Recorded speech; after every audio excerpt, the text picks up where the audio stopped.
Oh man, it is Monday morning. It is freaking cold out, and I got to do some maintenance on the rover today. So let's get started. So first thing on the list that we're going to do today is the valve cover gasket. You can see it's actually leaking. I've cleaned it off a lot, so there used to be a lot of buildup right here. But it's leaking from that corner. So we're going to pop the valve cover gasket off after we spray it down with some brake fluid real quick. Swap it out with a new one, and then we're going to do an oil change. After the oil change is done, we're going to try and work on the transmission mount. Here's a video of what it looks like currently. This is the old one, and you can see how much squish and play that has in it. I tried doing this a couple weeks back before a camping trip to Sumter National Forest, but the top bolt is completely stripped. So today we're going to pull that actual bracket out if we can, or try and chisel the bolt out. Just depends on if that'll work. And we're going to try and swap that out with the new one, and we'll go from there, because I think that's about all I'm going to have time for today. So let's get started. So just sprayed it down so we can clean up all the gunk off of it, so we don't get it in the oil or in the motor. We got to pull it off, so we're going to let it sit for a sec, then we're going to wipe it down. All right, so we removed the 3 bolts off the top of the valve cover gasket. I'm hoping I don't have to remove these hoses or anything. I'm hoping just to pop it off to the side and pull the old gasket and slide the new one in, but we'll see. So, this is our 8mm bolts, by the way. All right, I was not able to pull the gasket off, or the gasket out from underneath the valve cover, so I went ahead and removed the oil catch can and this oil line as well. So I should be able to pull the whole valve cover gasket, or valve cover, off now. Inspecting the valve cover gasket where it was leaking, you see it has this almost like plug that goes down in this groove, and that groove on there is actually splitting. So that's where it looks like we're leaking on our valve cover gasket. So we're going to pull this off, then we'll clean up the sealing area on here, and then we'll put it all back together and do the oil change. So after pulling that apart, you can see the old valve cover gasket is hanging up on the door over there. But this piece right here, I don't think it was actually part of the gasket. I think it's just a plug from the motor. This is all new to me, so I don't really actually know, but I'm kind of learning as I go. So the new one doesn't come with that piece, so I'm going to reuse this one, clean it up really good, and then see if it'll seal. So I mean, that's kind of the best we can do. So an interesting find is that there's actually one of those seal plugs on the back side as well, but it wasn't installed. So all this oil that's back here and built up, you can see all of it here, is leaking from that because there's no seal on there. Whew. So now we're gonna have to source a new plug for this motor, and then we're gonna have to redo this whenever we get that in, which is fine because this isn't hard, so I'm not super worried about it. But it's just like one of those things, you know. All right, got the new gasket seated, almost. New gasket seated. We're gonna put that back on. All right, so valve cover gasket is back on. Torque to 3.5, closer to 4 foot-pounds. I think it's like 3 Newton meters or something like that. I can't remember the exact torque spec. I'll go ahead and add that in here. Cool, so now I'm gonna rehook up the oil line and the catch can, and then we'll start on the oil change. All right, everything is back where it needs to be. Looking at the plug on here though, you can see it's gapping pretty good. So when I order the rear one, or find the rear one, I'm gonna go ahead and do an order for the front one as well. And that'll just clear up the issue of whether or not those are where it's leaking. So everything will be new in terms of where it's leaking oil. So that'll be good. Plugging in that rear one will hopefully keep a lot of that oil leaking from the backside. So if I can mitigate, I know it's a Rover, it's gonna leak no matter what I do, but if I can mitigate the amount of oil it's gonna leak, then that would be huge. So next up, we're gonna go ahead and start on our oil change, and starting to get a little warmer out, so I'm not as cold, not as cranky. So hopefully we can get some more stuff done. My hands are dirty. The wonderful part about working on a diesel that leaks oil everywhere. So. Alright, so we're going to pull our drain plug and then change our filter. I'm not really going to go over how to do an oil change. I feel like that's, you know, just not something that I'm gonna do. But we're gonna go and drop the oil. We're gonna go and do our oil change, and then we're gonna work on topping off our transmission fluid, and then hopefully get to a transmission mount. We'll see.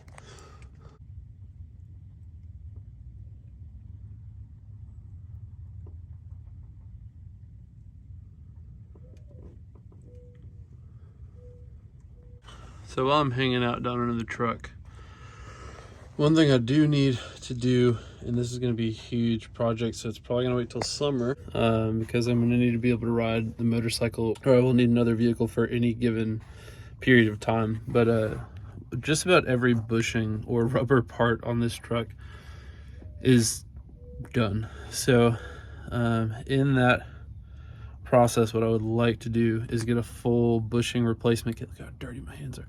Full bushing replacement kit, and then we're gonna redo all the bushings on like the control arms, sway bars, like bump stops, you know, everything that we possibly can do. We'll do tie rod ends are probably going to be done before then, but just anything that we can replace this summer we will, and we'll probably take it down for a couple weeks and just replace bit by bit. I'm trying to get as much as I can done before then, but just to show you guys a couple examples here really quick. So like this sway bar bushing is completely toast. You can, I mean, it's not even doing anything. You can see the bushings on the steering stabilizer. Let's see if it'll focus on that one. Absolutely toast. The bushings on like the control arms, like the joints, they're still firm, but you can tell that they've seen better days. They're starting to dry rot, which means the bushings on the inside of the control arms are also toast. These are like, that's my sway bar link. That one's already been replaced, but they already look like junk. And there's just so much stuff that just needs to be done. If I can get the transmission joint or the transmission mount done today, I'm going to spend a little time underneath the truck trying to see if I can assess the shake that I'm getting. So the shake I'm getting happened after I did the brakes. Sorry. So the shake I'm getting happened after I did the brakes, and it's not so much in the steering wheel as is like the whole truck just feels like it's off balance. So I mean, it could just be a bad tire, it could be a bad bushing somewhere, it could be bad tie rod ends, but as you can see, even on this steering stabilizer, everything's just toast. So it could literally be anything on this truck. I mean, it could possibly even be front drive shaft U joints or something. So we're just going to go around, we're going to inspect everything, and you guys will be part of that process. I think another just note that I'm hoping to get done this year is the suspension just needs a hardcore refresh. Just about everything on the suspension's done too. Springs, shocks, they're old, they're tired, and they could use some love. So hoping to get a suspension build done this year. I don't know if I'll have the finances for that or not, but we'll see. But that is a goal for this year. All right, so in case anybody is looking to do an oil change on a 200 TDI, and it's kind of their first time doing it, and they're looking for oil specs, what I use is the Delo Chevron 15W40. This is kind of the recommended stuff that everybody else uses. I was using, show you, I think Rotella. No, it's Castrol GTX diesel 15W40, but I've kind of veered over to this stuff. I feel like it just runs better. I don't know how to explain it. Just, I don't know. I don't really do any oil testing or any of that stuff, so it's just what I'm using. 6 liters of oil. Now, this motor, the one that I have, the Discovery motors, they run 6 liters of oil, but if you have the Defender, they run more oil. They have a bigger oil pan. And then the filter that I use, I'm not a huge fan of Fram. I'm not like a Fram boy, but it's the only one that I can find locally that fits the motor. It's the T16 Fram filter. So it's like $6. So, and it hasn't let me down yet. So yeah, that is pretty. So I'm gonna go ahead and put oil in it now, top it off, and we're gonna be good to run. So, all right. So problem. Everything's done with the oil change, but I noticed that as I was filling it, the oil was dumping out of the back there. So I don't know if when I pulled the valve cover gasket, if that plug fell and it's gone, or if it's been missing since the beginning. Based off of the amount of oil that is built up back there, I'm guessing it's been missing, but it is leaking out of there. So I'm gonna run the truck for a second and see if it's just gonna dump oil or if it's gonna be okay until I can order the new plug. It's not gonna be hard to replace when the time comes, but I just wanna make sure that I'm not gonna run this thing out of oil or this is gonna be a catastrophic failure. So.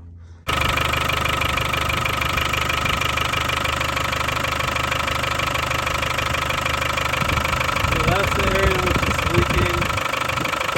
As it's running, I'm not seeing any oil leakage.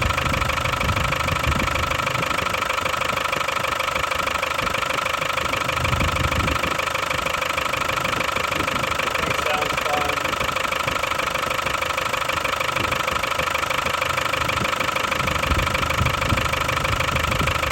That's where I noticed that it was leaking, was oil dripped on the box off the transmission. So we're gonna see if it's gonna leak there too. So we're gonna run it for a minute. All right, if I'm getting any leakage, it's absolutely minimal. No oil pressure lights coming on the dash. So I'm gonna let it ride until I can get the new plug in. Hopefully that'll be sooner rather than later, and I'll just keep a really close eye on the oil level.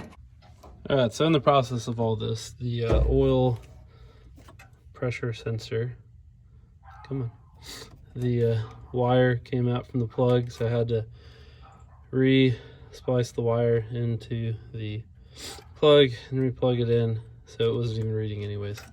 All right, so I got the transmission mount out, and if this is any sign of how bad of shape this was in, this literally fell out like this. So this is the new one. A little different looking, right? So this bolt here is stripped on the top. I'm gonna see if I can get it off. If not, I'm gonna cut it out and move on. So this bracket goes in, and yeah, so that's that for right now. That was absolute carnage. That nut was absolutely impossible. I finally got it free from the bracket. Now my biggest problem now is trying to find a nut that will fit the new thing, because it did not come with hardware. So I was able to wiggle it in, and now I just got to rebolt that bracket up, and then we'll fasten up. Well, then we'll drop the transmission, and then we'll fasten the last bolt. That sucked, I'm not gonna lie, but we're there. New transmission mount is officially installed. Looks way better, fits way better, no shake in the transmission if you give her a little nudge, whereas before it did. So muy bueno. And that is gonna be it for today, and I'm going to pick back up later this week because I still have a few other things to do on the list, but we're getting there. So yeah, so stay tuned for another update soon.